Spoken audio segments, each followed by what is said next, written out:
This video is brought to you by Grandeur Warranty, your #1 online source for factory-backed extended warranties in the country.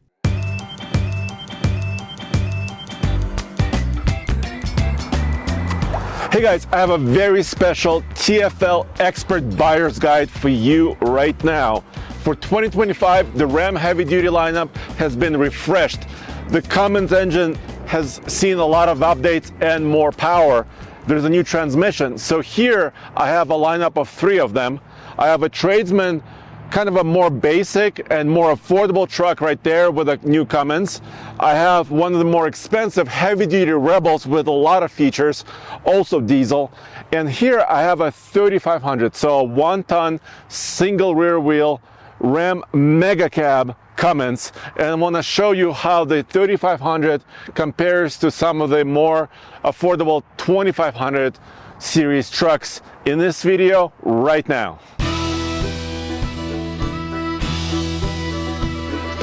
Let's start with this truck right here. It's a crew cab, standard bed, which means a shorter bed, Ram 2500 Tradesman, which is the base model, basically a work truck, but it's dressed up a little bit because you see a lot of chrome wheels, chrome bumpers. Of course, it's a 4-wheel drive. We are based in Colorado, so most of the trucks you see on the lots here are 4x4s, including work trucks. But I picked this one because it was a little bit more on the affordable side, and they're doing some deals here at Johnson Auto Plaza. So I gotta thank Johnson for allowing me to show you these trucks and take them for a quick test drive so you can see exactly what options you're getting and also how they drive 2500 versus a heavier 3500. So let's take a look at the style here. That truck in the middle there is a heavy-duty Rebel with a grille that's been controversial, and many of you don't like the look of that. So on this Tradesman, it's a completely different design. The headlamps look very similar, but you have some chrome and horizontal elements. I like this grille. I'm not a huge fan of chrome though, so I think I would rather have it maybe in the sport package with some body color, and I know you can get that in a Bighorn trim level. But I want to point to this. It says right here, Ram Radar Technology. So even in this base Tradesman truck, Ram has added standard features, including adaptive cruise control system. So this is basically a front radar system here. There's a camera in the windshield up there. So even though the standard pricing, when you're talking about the base truck, is similar to the outgoing 2024 model, they're adding some features to this truck. But let's look under the hood to see this engine. I'm not showing you the Hemi today, but the 6.4 liter Hemi V8 is still around. It produces 405 horsepower and 429 pound-feet of torque. So it's a little bit less horsepower for 2025, but still plenty of power for a base truck. I'm focused on the new Cummins, so let's look under the hood. The lineup is so much simpler now because no matter which 2500 or 3500 truck you're buying, you get the same high output Cummins. It's still 6.7 liters, but now the horsepower is higher than before, 430 horsepower and 1075 pound-feet of torque. And the old transmissions are gone. The 68 RFE 6-speed is no more. The older 6-speed Aisin heavy-duty transmission is gone. Now all of these are getting ZF's Powerline. Ram calls it Torque Flight, 8-speed, not 6-speed, 8-speed automatic transmission with a 3:42 rear axle ratio. So you get a little bit more ratios, you should get more efficiency, and we have many videos at oldtfl.com so you can see how this truck compares to some others. We've done some drag racing already, you can see that there, and we're publishing more efficiency testing very, very soon. These are heavy-duty trucks, so capability in work is paramount. This Tradesman crew cab has a payload of 2,272 pounds, which is actually not super great when you compare it against Ford and GM trucks. But just wait, because later in this video I'll show you the 3500 Laramie with a lot more payload. But let's take a look at the bed. So the frame and suspension designs are very similar to what they were before. This truck uses coil rear suspension, a multi-link system, but the tail lamp is a little bit new. So if you see it running down the road, this has an indentation here, so it's more similar to the Ram 1500 brand new trucks. But if you open the bed, it's not a lot of damping in this one, and it's not bed lined. But look at this. This one has a 400 watt, 115 volt outlet in the bed, which is a good option. And some of them can be optioned with a 2400 watt outlets here in the bed. Usually, yeah, I think they're on the same side here on the driver's side. So some good options for additional power export. And what about towing?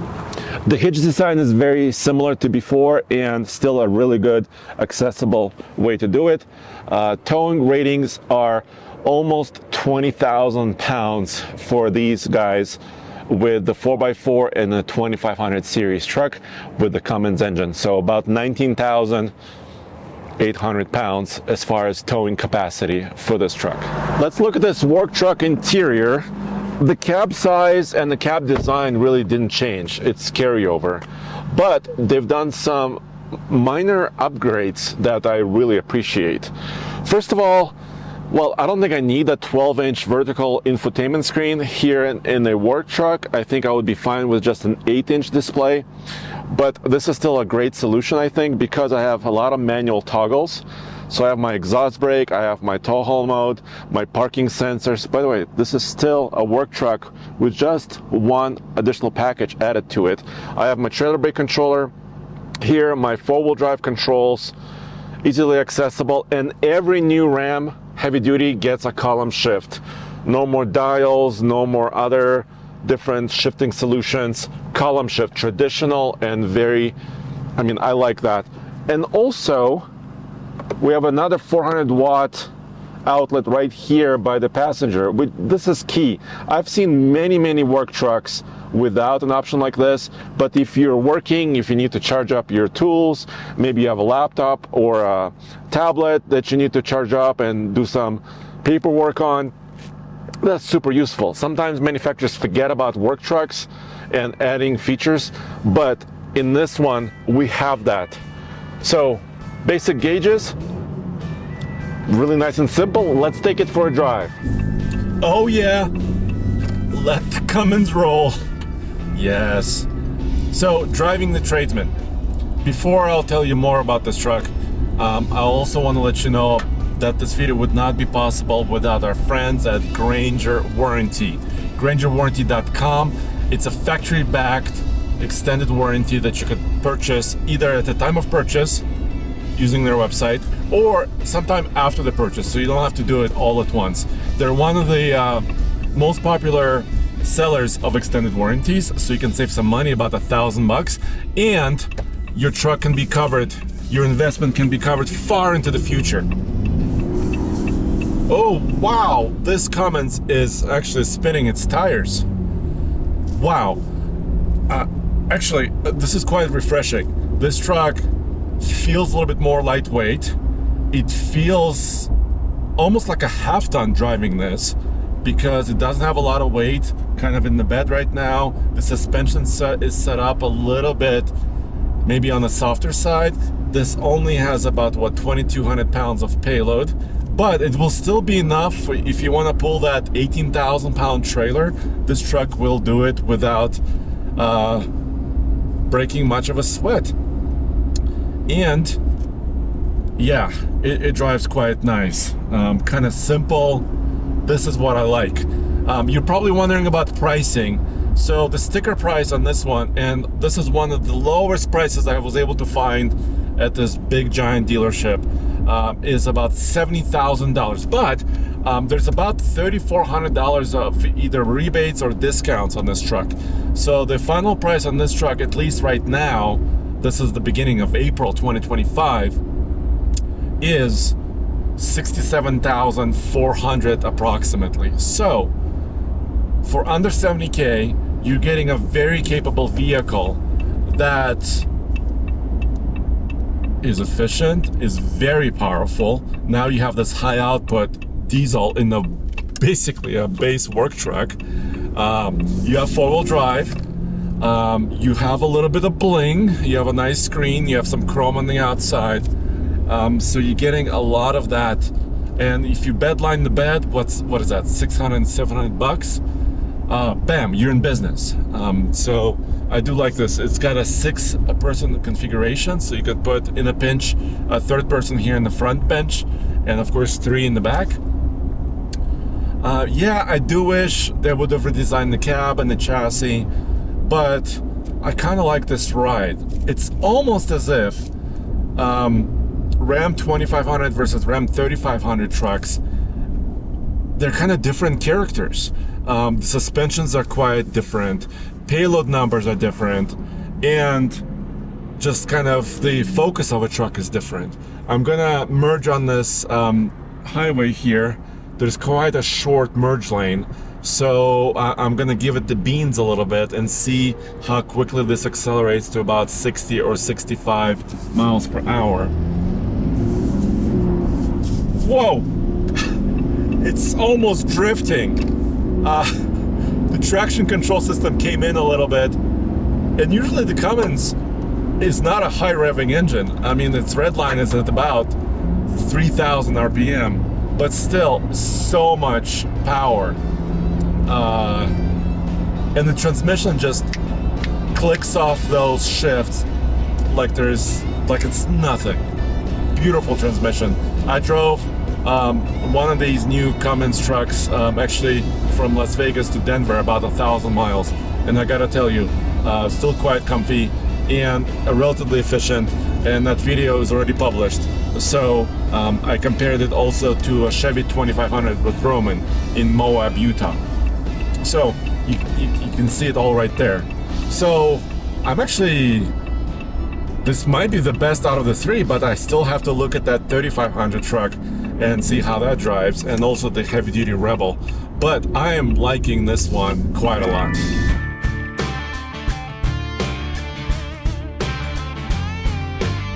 I've been pretty harsh on Ram and their 25 series trucks because their payload numbers are kind of low. That's not the case with this puppy. This is a mega cab.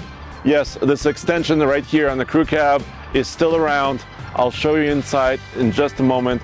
But once again, this is a 4x4. It's a Laramie trim level, so it's a little bit mid-level to upper-level luxury featured truck. Still the same engine, but we gotta look at the payload right now. Whammo! Now this is what I'm talking about. 3,889 pounds of payload in this single rear wheel, not a dually truck. If you wanted more payload, of course you can get a dually, but this is a great number. So you can carry a fifth wheel or a gooseneck trailer in this, and have a lot of people inside and still have a lot of luxury features. All right, so maybe one issue with this truck is that this is still a 6'4" bed because of the mega cab. If you didn't want this bed and wanted an 8-foot bed, you would just get a normal crew cab and get a longer bed. But it is equipped with a gooseneck fifth wheel package. You just have to be a little bit more careful when you're moving those big fifth wheel campers, because they might come in contact with your cab if you're making a tight turn. But otherwise, the payload on this truck is amazing. It's got a bed liner, and it still has all the electrical connections. Yeah, that 400 watt outlet is right here. Plus you have your gooseneck and fifth wheel 7-pin connector, and also this connector for additional cameras or sensors. Everything is nice tucked away, so it's out of the way. It's not mounted flush on this section. Actually, yeah, really good execution.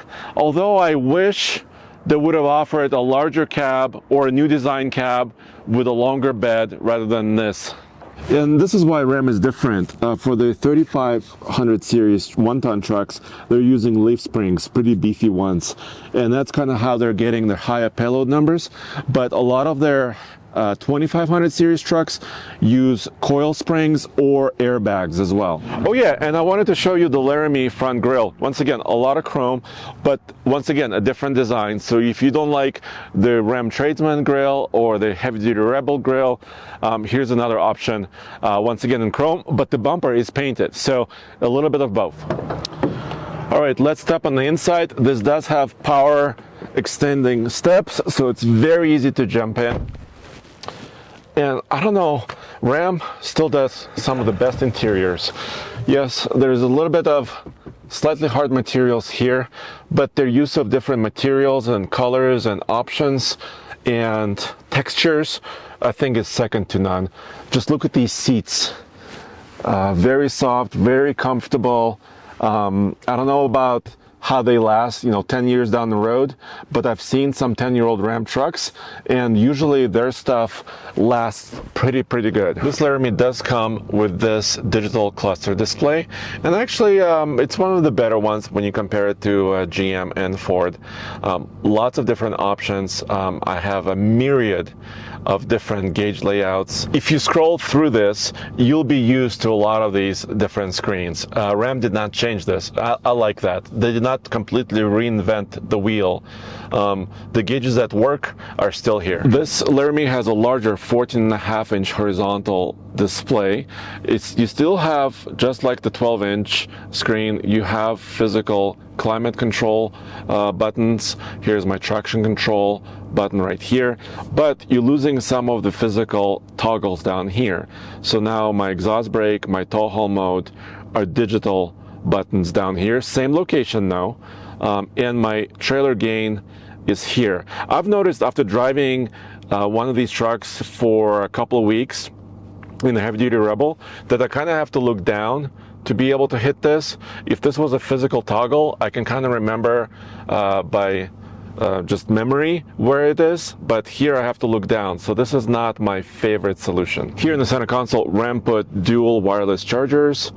They're pretty high powered and ventilated, and down here I do still have a 400 watt 115 volt outlet. So once again, if I need to charge up my computer or something like that, I can still do that.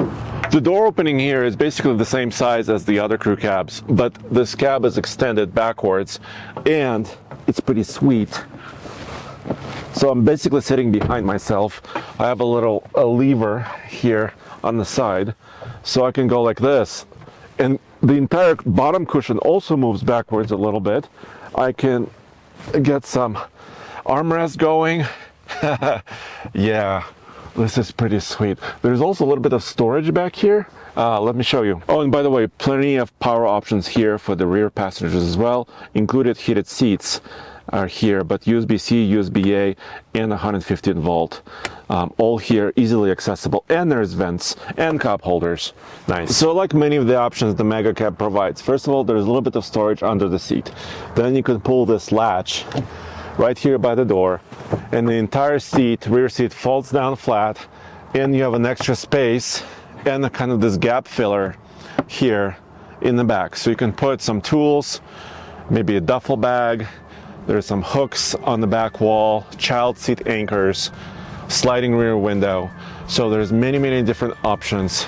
So you can kind of convert this back seat into different configurations, or you could also do just this and have a slightly higher area, the seat folded up here. Finally, one of the most common questions we get online is, which heavy duty truck should I buy? Should I buy a 2500 or 3500 heavy duty pickup? And right now I am in a 3500 one-ton single rear wheel. So one of the negative of this truck could be a really rough ride. So that's why I wanted to take it on a quick drive and kind of tell you about it and discuss why would you buy a truck like this. So first of all, you don't have to buy a Mega Cab. You could buy a normal crew cab, standard crew cab, and a longer bed if you wanted to.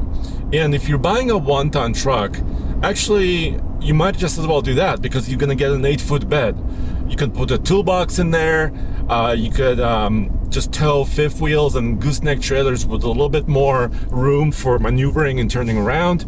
So if I was buying this truck, I would probably buy it with an 8-foot bed and a standard crew cab. Now let me accelerate. Oh yeah.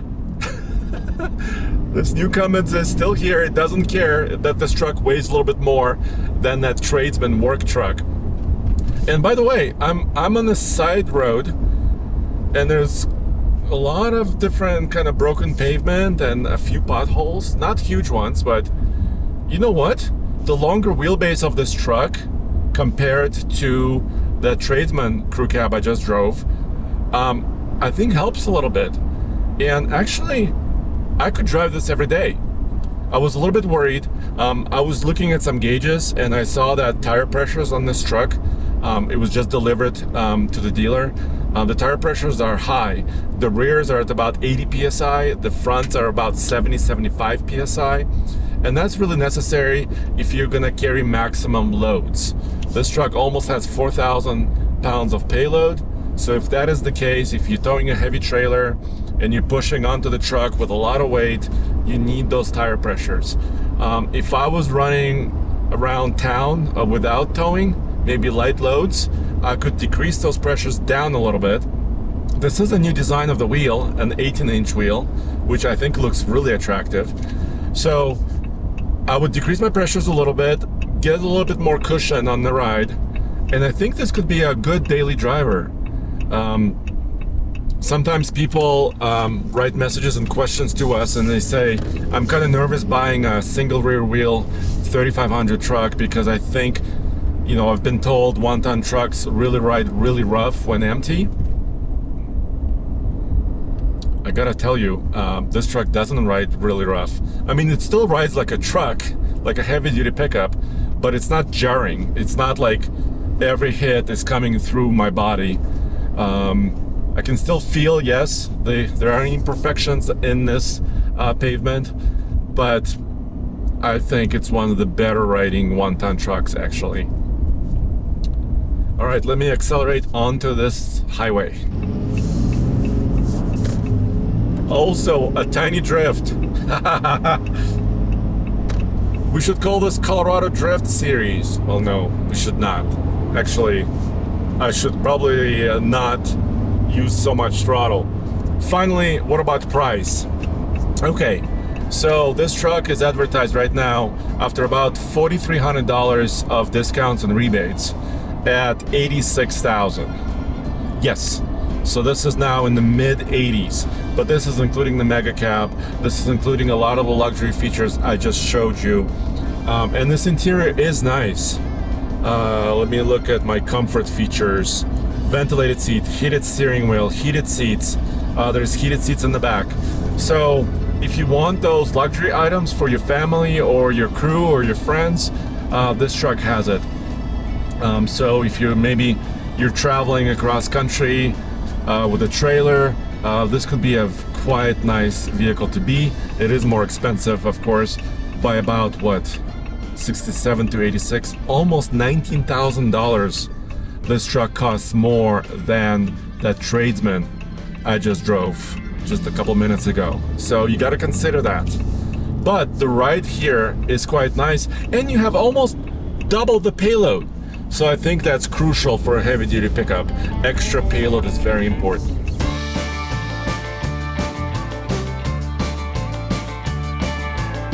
Why are all three of these trucks white? Well, I guess it's one of the more popular colors, but this truck you may recognize because we've done several videos with it already. This is the heavy duty Rebel. It's only available as a 2500 series truck, not a 1-ton truck like this. And the grille is unique. This is basically what Ram calls the sport lineup of trucks because it has a little bit of a mind for off-roading, a little bit more focus on off-roading, although the other trucks have 4-wheel drive as well. So let's look at the tires, because that's very important. The Heavy Duty Rebel is not a new trim, and it continues with this 20-inch wheel and this basically a 34-inch tall tire. This is a Goodyear Wrangler Duratrack. It's LT285 60 R20, and it's quite beefy. You could see these lugs, and we were just in a little bit of mud, and it cleared up really nicely. And this truck does have Bilstein shocks. This truck is almost fully optioned and loaded. It has air suspension in the rear for load leveling and trailer towing. So it has all those elements all at once. This Heavy Duty Rebel is equipped with what Ram calls Ram Box, which is side storage on both sides. After talking to a lot of you and watching and reading your comments, this is not a favorite feature of yours, but I like it. Here's why. I could put quite a bit of stuff in here. I have my tie-down straps here. We've had this truck for about 3 weeks, so I almost am making it my own, even though it's a loan. So there's an outlet here, so you can put some tools here, maybe charge them as you're driving, and it's also weather protected. This part goes down. This part goes down a little bit too, so you can put some extra stuff. I was joking around with my friend Jeff. I told him I could put my golf clubs in here, but it's probably not enough space for golf clubs. But you could hide some stuff, weather protected. It's quite nice. So it does cost extra though, and it eats into your bed space, but let me show you that. All right, let's take a look at this bed. And I think that's the main complaint that you guys have, that it's narrower. But here, it's still a 4-foot width. So basically you could still slide in a 4x8 sheet of material in here if you need it. And it's likely you'll be using your truck for that. But those Ram boxes are eating away at the space a little bit, but there's still lights, tie downs. Let me climb in here, because some of you guys had questions about this divider. So this divider is available on some of these trucks with Ram boxes. Basically you twist this, you unlatch this, and this divider comes out. So why do you need this divider? Well, I use it like this. So your stuff doesn't fly around if you have smaller items. So I usually put it a little closer this way. I'll lock it up. There's a key. And I usually put my carry-ons back here. So when I'm going to the airport, I could slide in a bunch of my bags, close it up, and they don't move around much. So I kind of like this solution. Yeah, this is the negative of this off-road Heavy Duty Rebel. 1,849 pounds of payload. This is almost like a Ram 1500 level of payload. But let me show you on the inside. It does have a lot of luxury features. So yeah, that Ram box system in the back does eat away into the payload of this truck, but also it has a super nice leather seats, has an additional screen for the passenger. I didn't find a lot of use for this, so I probably wouldn't order this passenger side screen. As far as that feature is concerned, I would rather have some storage, but it does have this gigantic screen, just like that Laramie did. Let me fire this up. Here you see a couple of extra features. So first of all, of course, it's a 4x4, but we also have hill descent control right here and rear axle locking differential. While other Ram trucks may have a limited slip, optionally in the rear axle, this has actually a physical selectable locking differential. So this, with the suspension system and the tires, make this truck a bit more capable when the going gets tough. Here's one example why a digital button may be a little bit easier to implement, is because this has a fifth button, which is alternate trailer height. So when you select this and you're towing, the truck will either kneel down or maybe level out a little bit depending on what you're doing. This actually helps when you're unhooking the trailer sometimes, because it will kneel down and it can just release the hitch and you can just drive away. So it has an additional feature because it has rear air suspension. This truck has digital rear mirror screen, and I think Ram has one of the best executions and implementations of this. You can have a single screen, you could adjust its brightness and position. It also has a split screen. Give me a second here. So you can kind of see a little bit what's happening on the driver's side and the passenger side separately. And you can also kind of control a little bit as far as how far down or up you want this. So it's quite useful even when you're towing a trailer. Pretty cool. All right, so you saw a $67,000 truck, you saw an $86,000 truck. Now you're here with me in a $99,000 Ram heavy duty Cummins.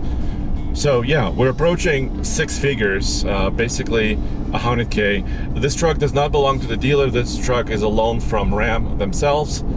So if you were to find a truck like this, there probably would be some discounts and rebates on this as well. So assuming that, maybe you could take off what, $3,000, $4,000, $5,000 off the price of this one. So you'll be closer to kind of mid-90s in this one. So still a lot of money. Like I was explaining before, and I drove this truck in Moab. As I was explaining before, yeah, the power seems equal between these three. This truck has a lot of additional off-road capability. The grip of the tires, the unique suspension, the rear air suspension too. And I'm here riding on the same piece of stretch of road, and you know what? It kind of feels like that Tradesman I just drove. In a slightly different way. This truck feels maybe a little bit heavier. I don't know, maybe this truck is 200 or 300 pounds heavier than the other one. So it's not like, you know, I can feel that, but it just feels a little bit more chunky. Maybe it's my hood. I have this hood, raised hood, which is I don't quite like because it gets rid of some of my visibility. And it has a fake air hood scoop. But this truck is also pretty comfy, and I do like the self-leveling feature for towing that this suspension offers. But now we have to make a decision, or I have to make a decision. Given all these options, which truck would I buy?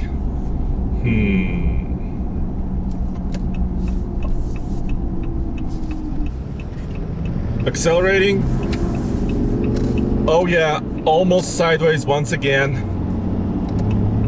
But maybe these tires are a little bit grippier, so not quite as much sliding in this truck. I think you could improve this Rebel by giving it a different wheel and tire package. For example, let me close this.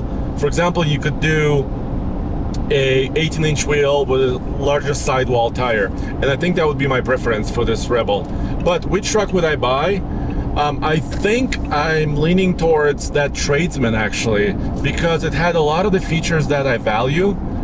For example, power export, at least 400 watts of it. I wouldn't probably get that Tradesman level 1 package, but get a smaller screen, save maybe another $3,000, maybe $2,000 depending on options.